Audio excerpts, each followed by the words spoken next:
Hi folks, John Adamson, the Rehab and Documentation Guru, being a video machine today. A lot of comments, a lot of new subscribers, and somebody asked the question, how do you document for group? I did an older video on this, but I'm going to go ahead and just do a new one in case I think of something new and awe-inspiring to bring up. Even though you see patients in the delivery model of group, they're still getting individualized care. So even though you might have 4 total hips, they've all had a total hip. And there's generally going to be some things that they need, let's say related to gait, but patient A has a gait deviation that's slightly different than patient B, and so on.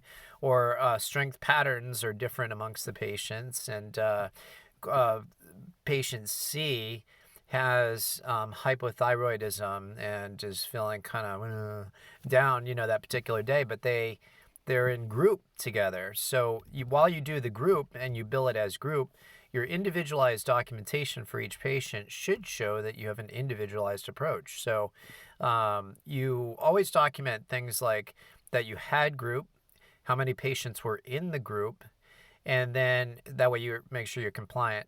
And then you talk about what the group purpose was. And that's where you think about the tool. So the tool might be, you did an exercise group. Well, the tool was therapeutic exercise, 97110. The definition for TheraX is working on strength, range of motion, flexibility, or endurance. So those are the 4 key things you're addressing. So that's the purpose of the group related to the tool TheraX. And the group is just your delivery model of TheraX. So then you talk about individualized characteristics of your patient that you worked on. So patient A was able to do a long arc quad with just visual demo, but patient B needed some manual cues to get them to contract that quad to do some terminal knee extensions. And so you did some facilitation technique. Well, that's where the variation between the patients is going to be. Individualized care.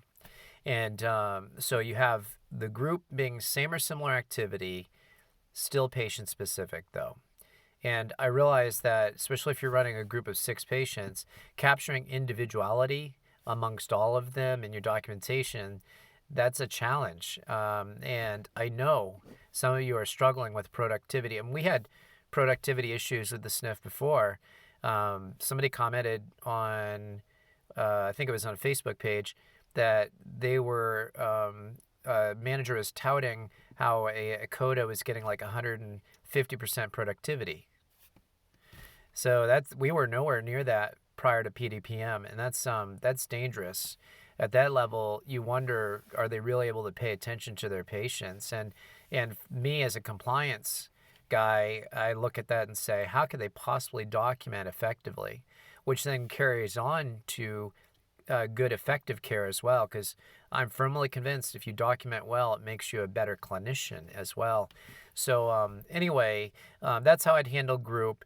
The group dynamics involve the number of patients, the tool, TheraX, neuromuscular rehab, whatever you're doing, and then the individualized aspect of care. Hope that helps. Again, take care. God bless.